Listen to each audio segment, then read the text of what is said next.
Hello guys, hope you're all doing well, hope you're having a wonderful day. I would like to preface this one by saying, or I suppose admitting, that I'm a bit under the weather, I'm not feeling very well. So if that shows, then I apologise. I'm going to try and, do as I intend to do always, but if feel a little bit, if you can hear in my voice that I'm a bit ill, or if there's like a sudden cut in the video, it's probably because I've done a cut to cough or sneeze or whatever. So just keep that in mind going forward. That being said, hello again, everybody. I hope you're having a wonderful evening. And got, I suppose this is the first proper episode of what is currently being referred to as Sunday Chats. So, right, what are we going to talk about today? I had a few things lined up.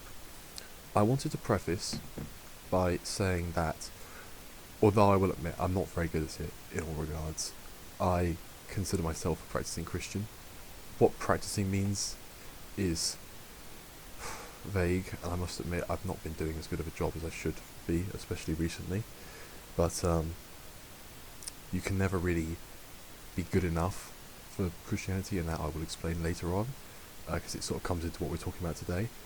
But I wanted to preface by saying that, because I think it will put why I've chosen these topics today into a bit, like, it'll put things into perspective a little bit more, and I suppose it also gives you guys an opportunity to ask how I feel about certain things, and know a bit more what sort of questions you might want to ask me. Because I noticed in the comments of the first episode of Sunday Chats, I didn't really get many suggestions. I mean, people have approached me since, but I didn't really get any in-comment suggestions on what to talk about. I got a lot of positive feedback, which was lovely. Thank you all for the positive feedback. And don't get me wrong, I hope I don't sound ungrateful. From the bottom of my heart, it was very good to see that. But at the same time, I'm sort of taking things my own way a little bit today, because I don't really have much from you guys to go off of, and I apologise if I haven't picked topics that are interesting to you, but again, you're more likely to get interesting topics if you suggest them. So, that being said, I wanted to talk about a few things today, and the first of those was my thoughts on probably my least favourite person in the A-level religious studies OCR course that I've looked at so far. Not in terms of his personality. I've never met him because I'm not like a super successful philosophy academic, or even yet a philosophy university student. But in terms of what I think of his views, and that is the philosopher and somewhat theologian John Hick. John Hick, interesting guy. I want to preface this. A lot of the stuff. One thing I was asked, and this was in person, by actually a group of people, is to sort of go into my opinions more. And it was quite a vague sort of, because they'd asked me a few questions about what I feel about this, what I feel about that, and so it's sort of, they ended it by saying, you know what, you should talk about this sort of stuff in videos. And I thought, well, okay, if that's what people want to see, sure. But obviously, if I'm talking about my opinions, that means I am going to give you a biased presentation of the information. And I don't think you can get an unbiased presentation of information at all, really. I don't believe in, like, unbiased explanations as a concept. At least not done by humans. I don't even think done by AIs, because humans are ultimately the ones giving the AI the data, as far as I understand it. I'm getting sidetracked. Point is, I would advise that everything I talk about, you do your own research on, simply because I'm obviously not qualified to explain this especially well to you, and I'm not going to give a fair representation, because I'm going to talk about why I disagree with him, not everything that he says. So, that being said, let's get on with it. Now, what John Hick essentially says And he comes from a time, or he comes from a sort of stage in theology, which is basically philosophy tied to religion. It's sort of uh, like the religious version of philosophy. So it's like philosophy, but it assumes that God exists, and it usually assumes that a specific religious viewpoint is true. That being, in this case, Christianity. John Hick assumes, in some form, that Christianity is true. He's in making his arguments, but I don't like them. This is essentially what he says. He comes from a time in theology that is all about trying to reconcile ideas or parts of the Bible, like, I mean, one that people point out a lot is, Genesis and the story of Adam and Eve, trying to reconcile parts of the Bible like that with our modern understanding of science and how science works. And I think that there is genuinely value in that. I think that if the church just ignores science, then it's not going to get anywhere, because it's going to look foolish, because ultimately ignoring any form of knowledge is a foolish endeavour. But I feel like the way that Hick does this is ultimately reductive. So this is specifically about his view on Jesus Christ, and on the reincarnation, and on the resurrection. Hick is a member of what would now be sort of classed as the sort of liberal theologians, and I'm not using that in the American political sense. So when I say liberal, I do not mean the American Democrat Party or any other sort of left-wing party. What I'm in a sort of theological context, a liberal theologian is someone who claims that parts of the Bible, such as, and this is the one that Hick does that I disagree with, although not all do this, the resurrection or the incarnation of Christ, or the idea of Christ as God, claims that these things are metaphorical truths rather than actual truths. Now look, I think that there is truth to this.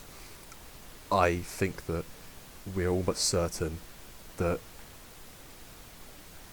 there was no, the story of Adam and Eve and the Garden of Eden, it's not likely to happen as it's written, exactly, right? That's, evolution sort of washed that away a little bit, as it were. But that does not change the fact, I think, that ultimately some parts of the Bible have to be true in a literal sense. And his example of this is the resurrection in Christ. Hick denies, essentially, my view, that Jesus Christ is the incarnation of God, and really reduces the incarnation to the incarnation being Jesus' birth and the idea of Jesus being God. And if you don't understand what I mean by Jesus being God, and you think, oh, I thought God was God and Jesus was Jesus, and those are two separate people, that's sort of to do with the Holy Trinity, which is a very complicated concept. I could take a shot at it if you really want me to. I'd recommend you speak to someone more qualified, but for the purpose of this discussion, it is agreed within Christianity that Jesus is God. There's sort of God the Father, God the Son, which is what Jesus is, and there's the Holy Spirit. Those are all, one God in three persons is the term that's used in the Trinity, which, again, that's complicated. I'll explain it another time if you want me to, but that's what the Trinity is. And the reason why it is essential that... Oh, I forgot to mention, the reason why Hick says, oh, it's a metaphorical thing.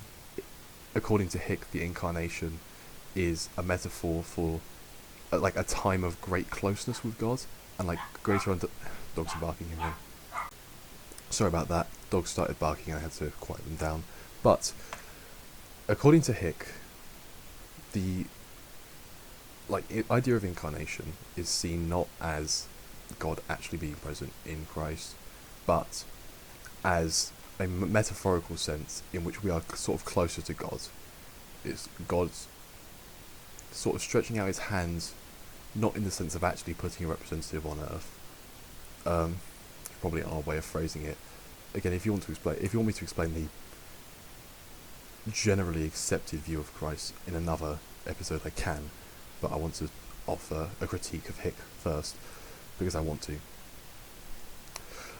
Sorry. The incarnation of Christ is seen as God and humanity being exceptionally close, and then the resurrection is also seen not as an actual event, but as a symbol. I suppose it's a symbol of our hope of life in the future, of eternal life in the future. And another reason why Hick does this, and I don't want this to come across as too aggressive, and I don't want people to get the wrong idea, but a lot of what Hick does in terms of his theology is to try and help Christianity find common ground with other religions, and I don't think that in of itself is an unwise claim. But other religions don't teach that Christ was God. That's the thing that makes Christianity unique, is that in Christianity, Jesus Christ is God, right? And I think that in trying to say that Christ isn't God, while yes, you are increasing sort of the things that Christians and other religions agree on, ultimately you're sort of undermining the core of what Christianity actually is.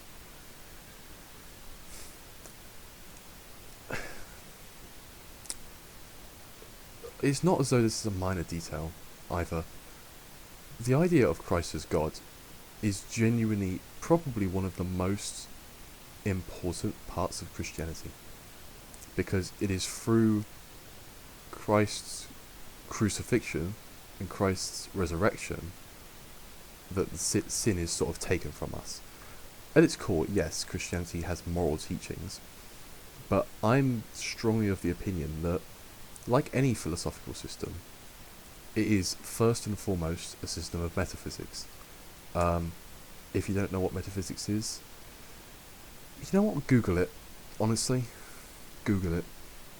Sorry, that's obnoxious, but and another time. I apologise. Ultimately, it is first and foremost an explanation of God. It's first and foremost a metaphysical explanation of the world. And then, like in every other philosophical system, your ethics follow on from your metaphysics. That's common practice.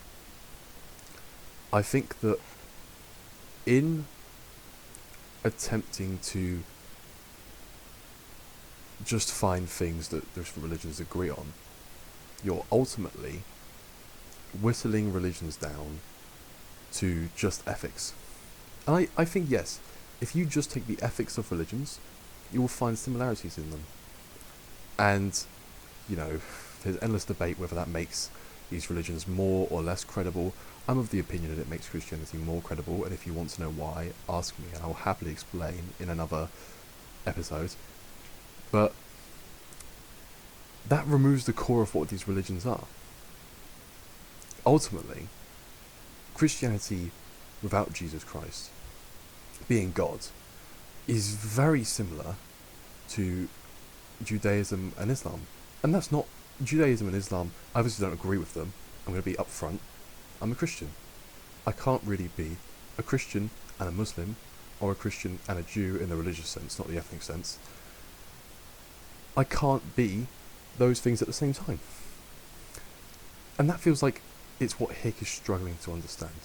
Or maybe not struggling to understand, but maybe, I don't know, I don't want to say not wanting to understand, because I don't want to portray him too negatively, because look, he has had, like, so many years of academic philosophy and theology training that I simply haven't. I mean, look, I'm an A-level student, okay?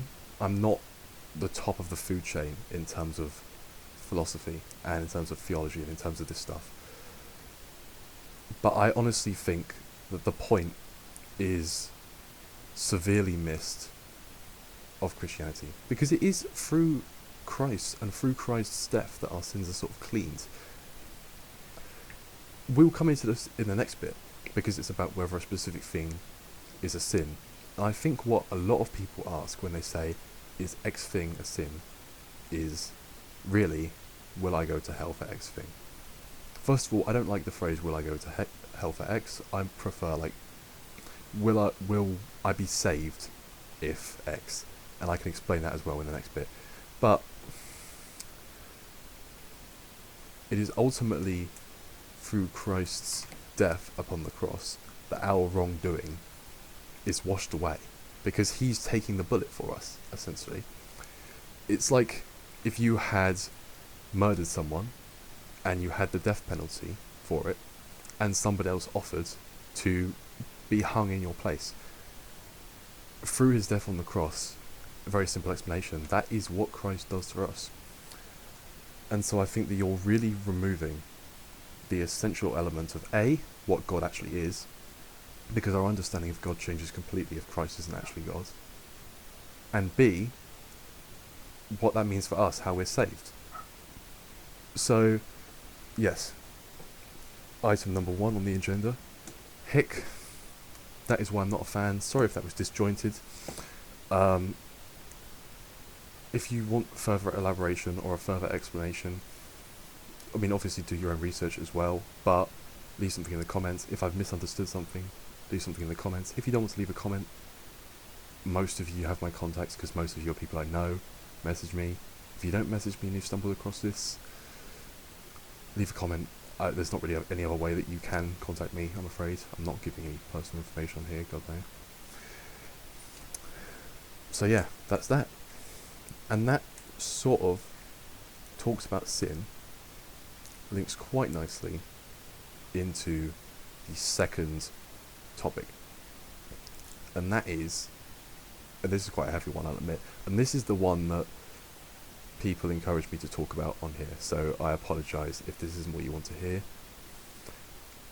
There should be something in the title that will hint at this being a topic anyway, but if you don't want to watch this, I can't, this isn't that high quality, I can't give you the exact timestamp where this ends, but the next bit is basically going to be whether or not suicide is a sin. And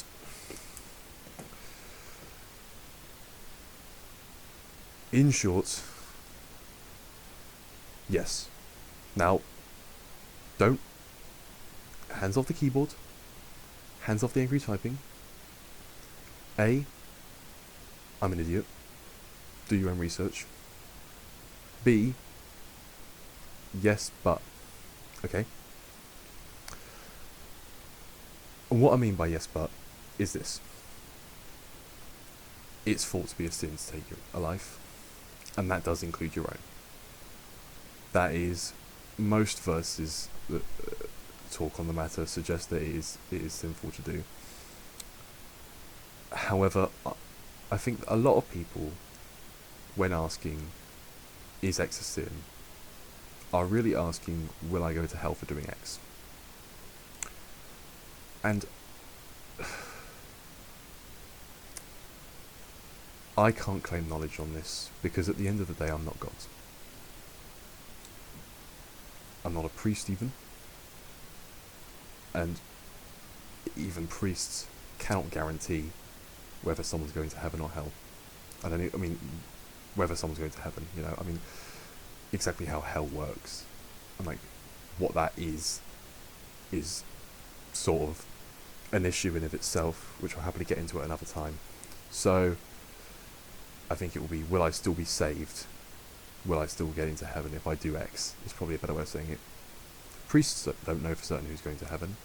I certainly don't know who's going to heaven. The only people that know are the dead and God, as far as I'm aware. So, this is why I wanted to preface by explaining how sin is taken away. Because ultimately, it was the view for rather a long time that there are sins that, if left unconfessed, certainly send you to hell. And especially in the Catholic view, there are sins that, if unconfessed, as long as you don't have any what's called mortal sins, which are ones that send you straight to the fiery pit, as it were,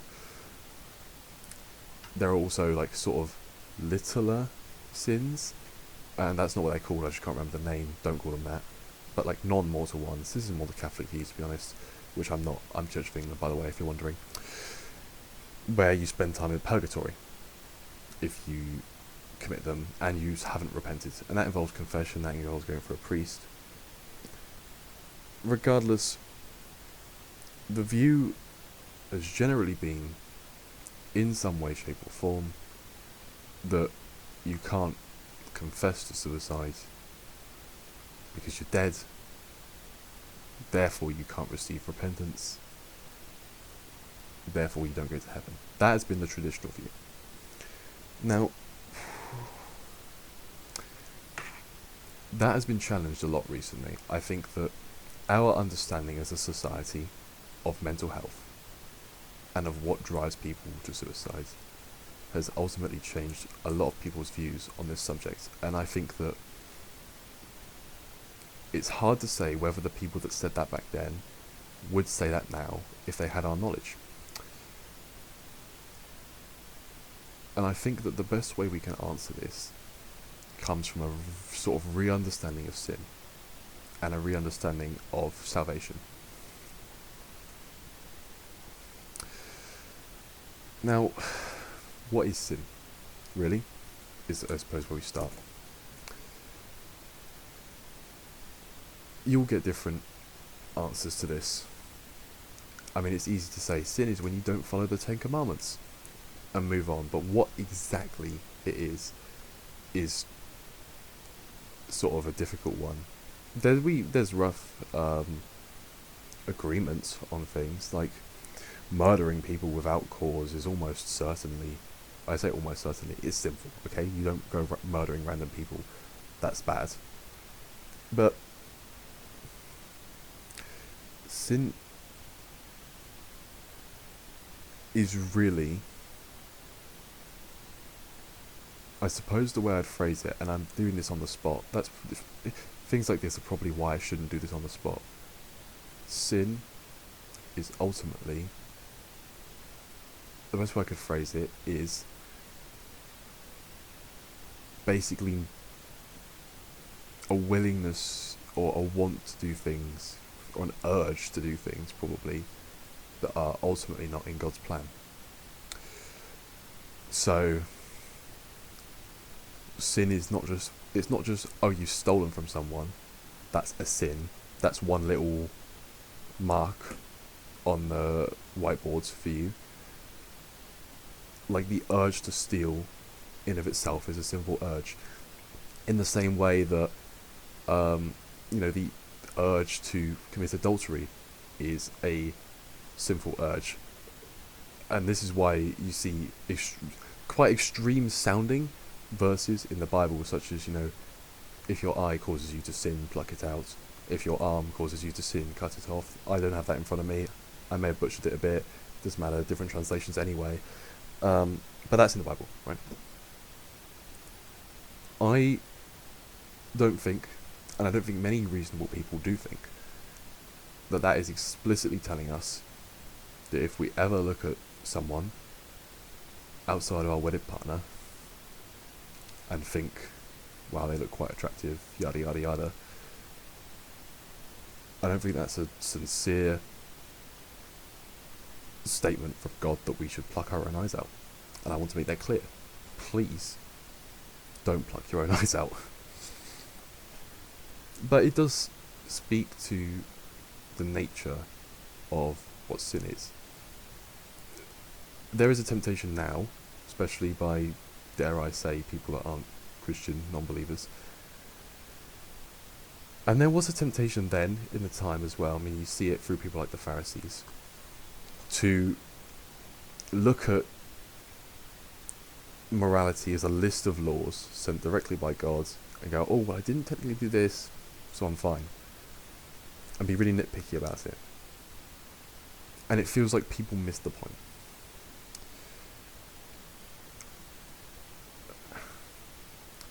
Ultimately, sin is just sort of that imperfection within us, that desire to do wrong. And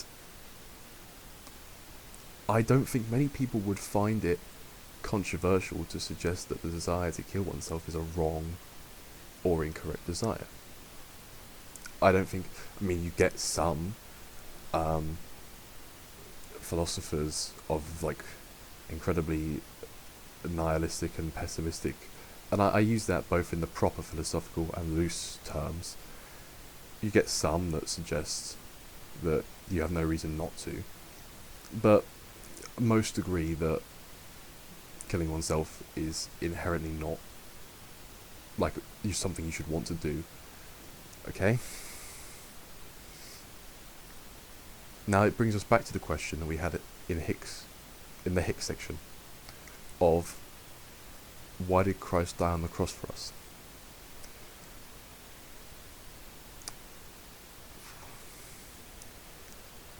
The way I like to think about this, and this being whether people deserve to get invited to heaven, is this.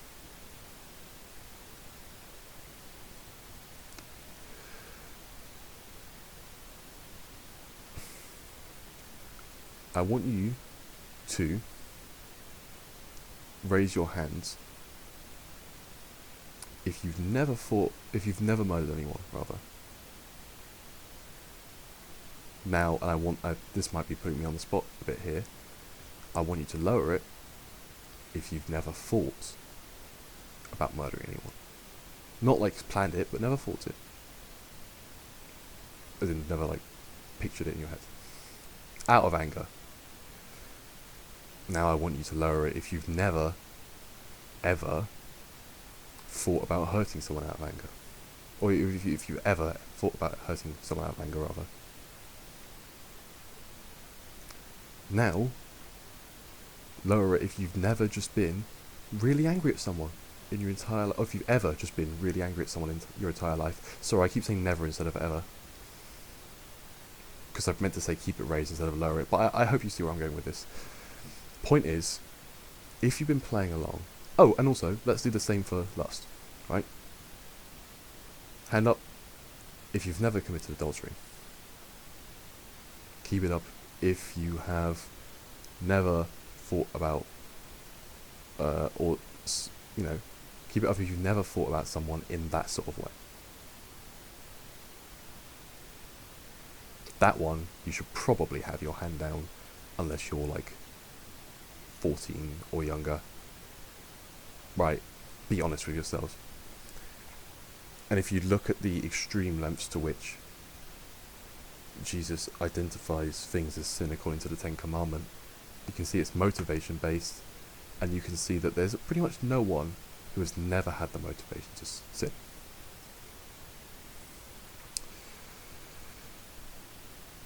Now,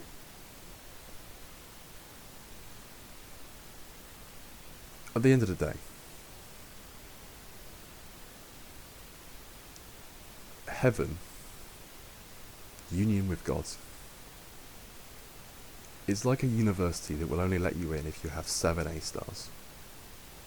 Now, if you find me someone who has 7 A stars, then forgive me, but I'll raise it to 8. Because the fact of the matter is that God is infinitely good, right? And that means that, there's no wrongness at all. If we had a university that only let people in if they had 8 A stars, 7 A stars, and never lowered the boundary. Lowered the boundary is a wrong choice of phrase. Let me take that back, because that has negative implications. But a university that had that standard and was never sort of accepting of anyone with a lower standard, would it have a single student? I don't think so. I don't think anyone would ever fit that criteria. In the same way, none of us fit God's criteria. Not perfectly. And so, at the end of the day, he is entitled to not let us in. Because we can't compare to the infinite goodness, which is the standard that he creates. But Jesus is sort of like our clearance, which is, if you don't know, it's when the universities will start to let people in with lower grades. But it doesn't work exactly like that. He doesn't lower the standards, but he takes the suffering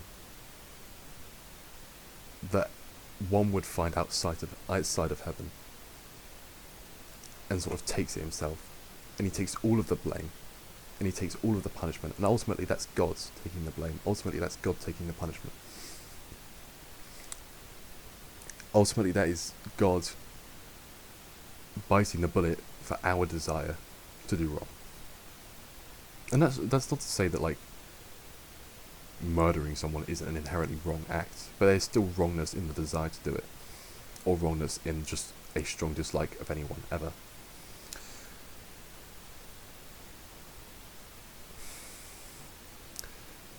Now can you see where it becomes a bit more difficult?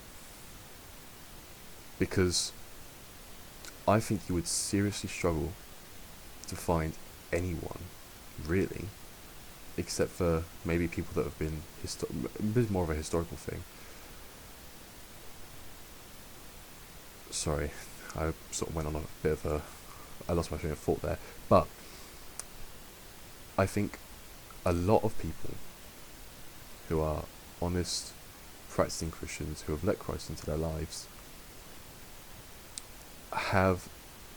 they die before experiencing their final confession, or having their final sort of confession, or like not necessarily to a priest, but confession to God. I mean, look at so many people who during war die on the battlefields. If you're shot in the head immediately, you don't have any time to pray to God for forgiveness for that thing that you did 10 minutes ago. And so I like to think of it like that. And I don't know if that's the right answer. I feel like that's going to be a controversial answer, especially within the more theologically trained people. It seems counterintuitive to say that people that kill themselves are not going to go to heaven. And I admit that. I'll admit that I'm advocating for the nice, socially accepted position here. So forgive me for that. But I sort of think that would be my take on it. Would be that at the end of the day, we are being cleared through Christ. We're being cleared of our sort of immoral nature, and he's biting the bullet for our immoral nature. And part of that may be the desire to destroy oneself. But I think that saying ultimately that people who top themselves because they haven't had time to ask God for forgiveness are going to hell feels the same as saying that someone's going to hell because they were shot during a burglary. I mean, well, maybe because they were shot stealing a loaf of bread. In that, at the end of the day, it wouldn't necessarily be unjust from God's behalf to not let people in, because he doesn't need to let any of us in because we don't hit the mark that he does. But he's not just a God of justice, he's just as much a God of mercy. And I hope that when people engage in discourse generally about what sin is and about whether things are sins, I hope people will keep that in mind. I really hope from the bottom of my heart that anyone who's worried about this, I think you should go to a church, I think you should speak to a priest. But if anyone, especially if people have, God forbid, but if any of you have relatives that have killed themselves, I mean, I appreciate that this probably isn't the nicest thing for you to be hearing right now. It's not the nicest topic to be talking about. I think before asking people, before people ask, is this a sin? Is that a sin? People should be asking, what is sin? And how is it cleaned? And the answer to the second question is that it is cleaned through Christ. And so, to conclude this rather long statement, while we don't know, I think not just the more sympathetic view, but ultimately the more logical one, is that killing oneself does not ultimately exclude them from heaven. I think that when we confess our sin, we're not doing so just with an acknowledgement of all that we've done, but an acknowledgement that we are ultimately imperfect. And that we will probably sin in the future. And that doesn't mean you confess once and you're covered.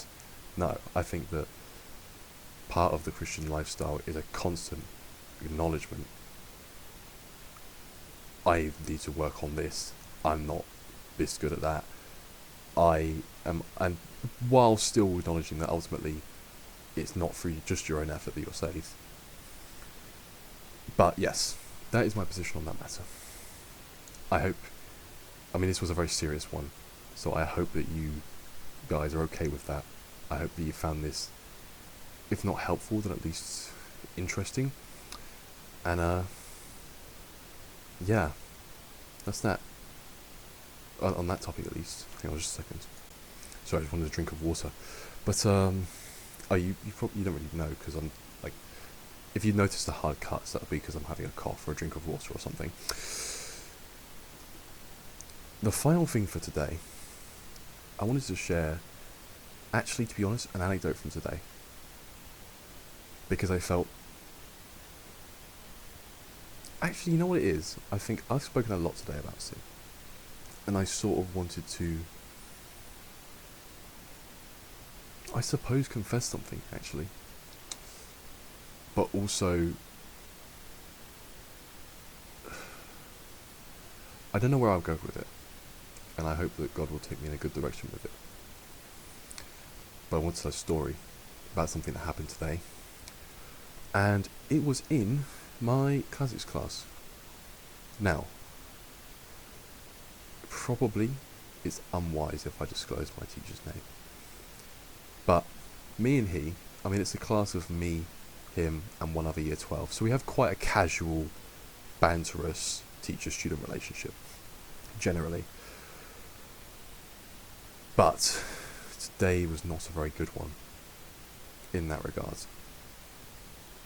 We were looking at a text, and Sir had, and this is something that I do find annoying, it bugs me a bit. Sir insists that other teachers do it. I'm not convinced, but that's besides the point. And I want to clarify that this is not me calling him out for that, and you'll see why. But ultimately, he uses for like summary questions, not for like in-depth analysis as much, but summary questions, because he's very new to teaching the course. He uses the help of ChatGPT. And I find that at times quite frustrating, because I'll admit I am very skeptical of AIs like ChatGPT. I think I paid too much attention to it when it was naff, and not as much now that it's less naff. But I'm very skeptical. And so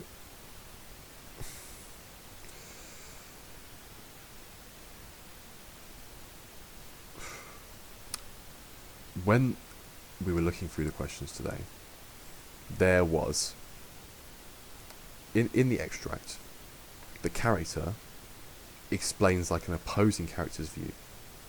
And ChatGPT had read this and mistaken it for it being the character expressing their view. And it had basically made two questions where the answers are contradictory. And it had made a mistake in assuming that a character had a perspective when they were actually making a dig at the other perspective, saying, if we use this logic then, and ChatGPT meant took it to mean that the character was actually using this logic. It was a dialogue. It was written by Plato. It's Phaedrus.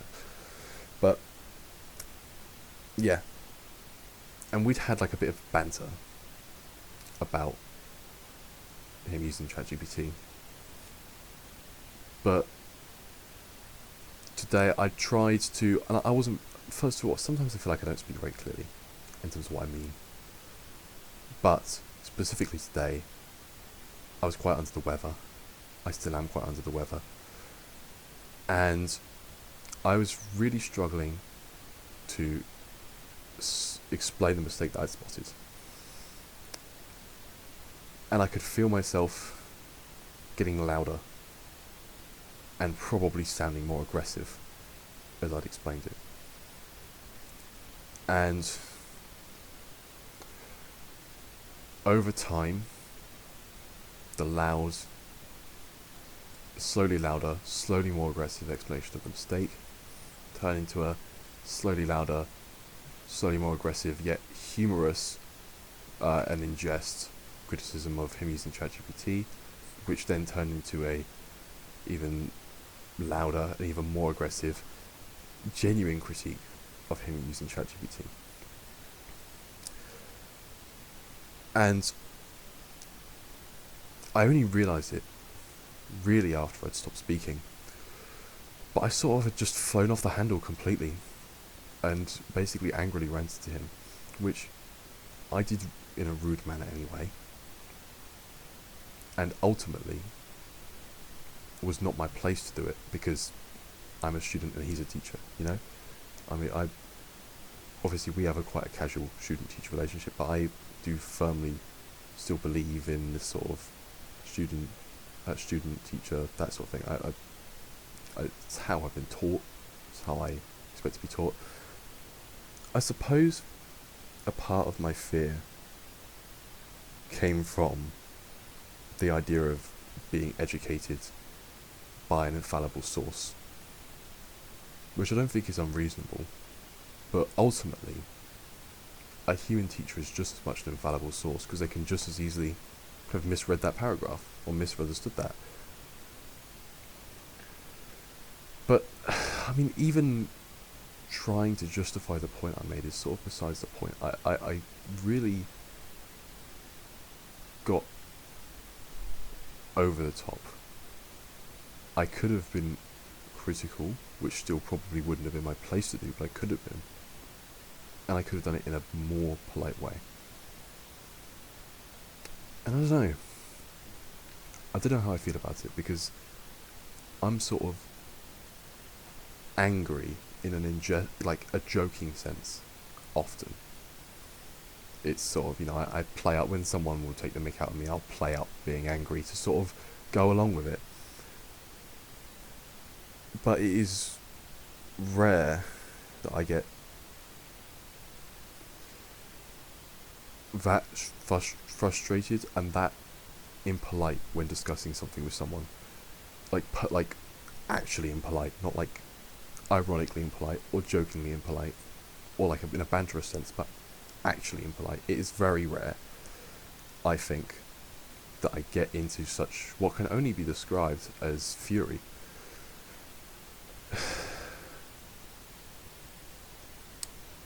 I suppose this links to what I was saying about the idea of sin, and the idea that ultimately I've been slacking recently, but Christians aren't better people, guys. Like I assure you. I mean, sometimes it can help you make less moral mistakes being a Christian, but ultimately it's not a case of you're a Christian and then boom, you're fine. I guess the way I'm going to take this, I'm going to throw this over to you guys. I have two things. First of all, it made me worry. This is mainly for the few specific people that have actually had arguments with me. Or, no, arguments. I've argued with people. How sincerely, rude am I? Because I'm aware I can argue in an intense manner. I had that unfortunate realization when having a euthanasia argument with someone in my RS class a while ago, that I can sometimes come across as intense, but do I generally come across as like aggressive and rude? Would be question number one. And then question number two, have any of you guys had a similar situation where like it's just slowly built up over time, it's just built and built and built and built, and you've just like flown off the handle completely? Because if so, I don't know, a part of me worries that in looking for people that find this relatable, I'm really looking for justification, so I hope that's not what I'm doing. But I guess I'm just curious. I mainly wanted to share that, because at the end of the day, this is sort of a place for me to share what I want to share. But I'm also just curious if people have had similar experiences. Now, okay, two main things that I've been suggested that I want to float out.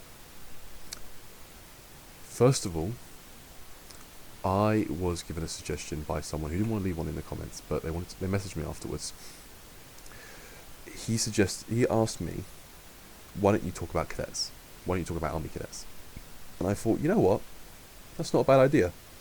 I would be quite interested in doing a little, I suppose like another sort of story time thing, less negative, about sort of how I found army cadets first of all, and then maybe an explanation of like what I've done with the cadets, what I think of it.